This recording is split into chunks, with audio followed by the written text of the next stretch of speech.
Magandang araw sa lahat. So, meron tayong isusolve ngayon. Ito ay isang proving. So, gagamit tayo ng mga axioms. So, given 7b minus 25 equals 2b, we are going to prove that b is equal to 5. And meron tayo ditong statement and the reason. Para sa ating first statement, of course, yung given 7b minus 25 equals 2b. So, that is the given. Okay, so number 2.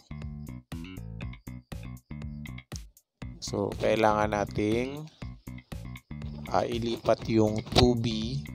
Ito yun, no? Yung 2b ay kailangan nating ilipat dito. So, paano gawin yon?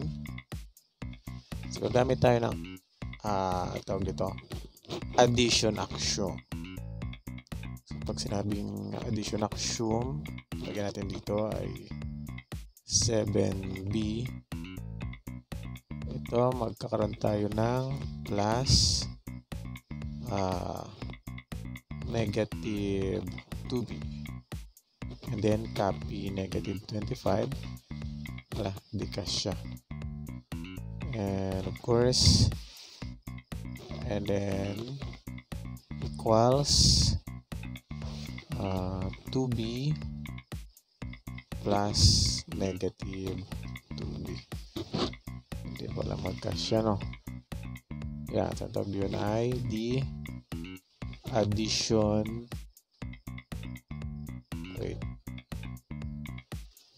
axiom. So, paano yung naging addition axiom? So, mula dito sa statement 1, o mula dyan, ay yung 2b, para malipat natin dito sa kabila, kailangan nating i-add sa negative 2b and negative 2b. So, yan. Para makancel out dito sa kabila yung 2b at mapunta dito sa dito sa side na yan. Okay, so for the third statement, kailangan na natin gawin to. So, 7b plus negative 2b equals 5b. Yan, 5b. And copy na lang natin yung negative 25. At equals, so ito naman, 2b plus negative 2b equals 0. Okay, so 0 na yan ngayon. And diba dito sa 2b plus negative 2b, anong axiom yan? So yan ay the existence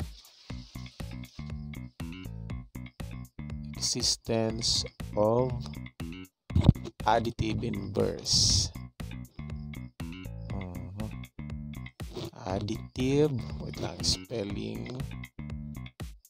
So, additive inverse. Ayan. So, doon pa lang. So, next naman na gagawin natin. So, itong negative 25, kailangan natin mailipat dito sa kabila. Okay, so ang gagawin natin ay addition axiom ulit. So, ito negative 25. Since na negative 25 yan, i-add natin siya sa positive 25. Magdadagdag tayo dito. Ganon din sa kabila. Okay, so tingnan natin. Add tayo ng page. Ano, saan yan? Another page. Sana nga yung another page na yun. Where na you? Yun, add page. Okay, so dito tayo sa statement number 4. yun, number 4 ay, diba, mula sa statement 3, meron tayong 5b minus 25. So, gamitan natin ng additive axiom. So, maglalagay tayo ng positive. Wait, ano nangyari yun?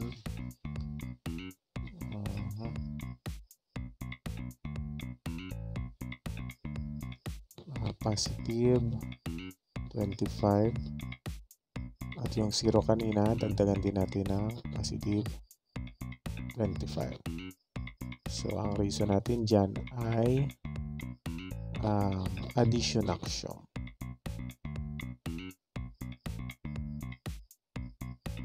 Okay. So, next, perform na natin yung operation. At isulat natin sa statement 5. So, unahin natin dito. Negative 25 plus 25 is equal to 0.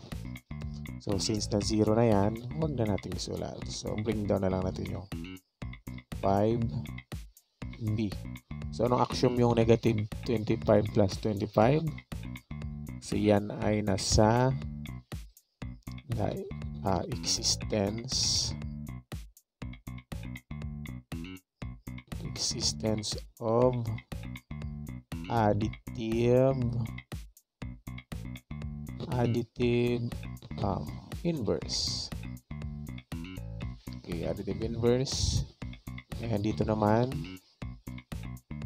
tayo sa kabila. Ito, 0 plus 25 equals 25. So, ano namang axiom yung 0 plus 25? So, ang axiom na ito ay tatawaging existence of additive identity. Kaya yung magiging reason natin dito sa statement number 5 ay existence of additive inverse at and meron tayong and identity. Wait, ayaw ko masya. Identity yon. Identity. So, shortcut na lang yan. So, ayusin natin. So, ito para dito yan. Ito naman ay dito. So, back. Yung identity ay nakuha natin dito sa 0 plus 25. At yung inverse dito sa negative 25 plus 25. Okay, so 6 statement tayo. Number 6. Okay, so kailangan nating ma-eliminate yung 5 para makuha natin yung value ng b. So, para ma-eliminate yan, ay gagamitan natin ng tawag yan, yung axiom na multi-existence or multiplicative inverse. Yan. So, dito. So, yung inverse niyan ay multiply natin sa 1 over 5. Ganoon din yung kabila, no? 1 over 5. So, magiging reason natin dyan ay ito.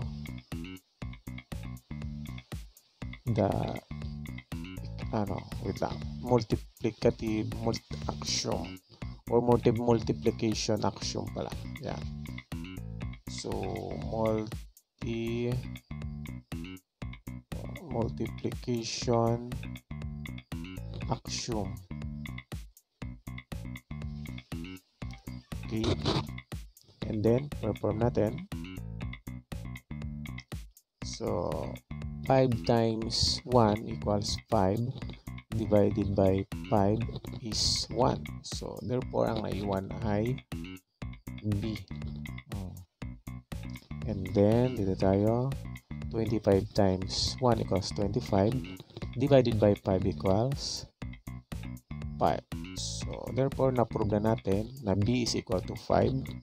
At ang magiging reason natin dyan is the existence, ayan ha, existence of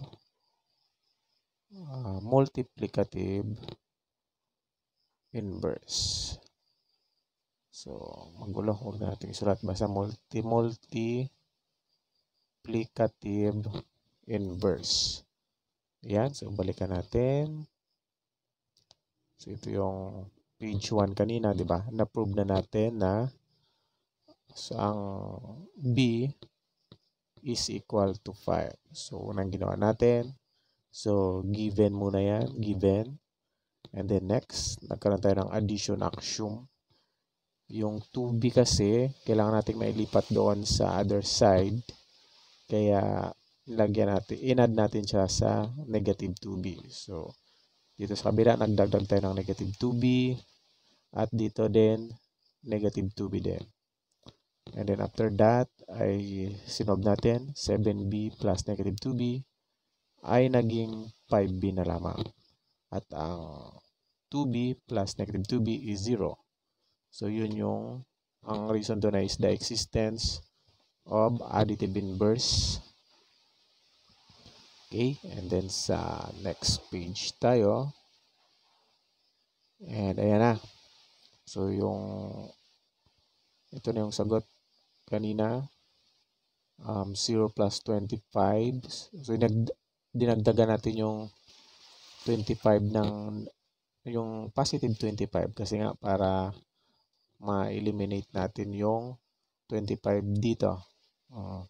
At para mapunta doon sa kabila. And then after that, in-add natin. So, negative 25 plus 25 is 0 by the reason of existence of additive inverse. At ito naman, 0 plus 25 is 25 by the reason of existence of additive identity.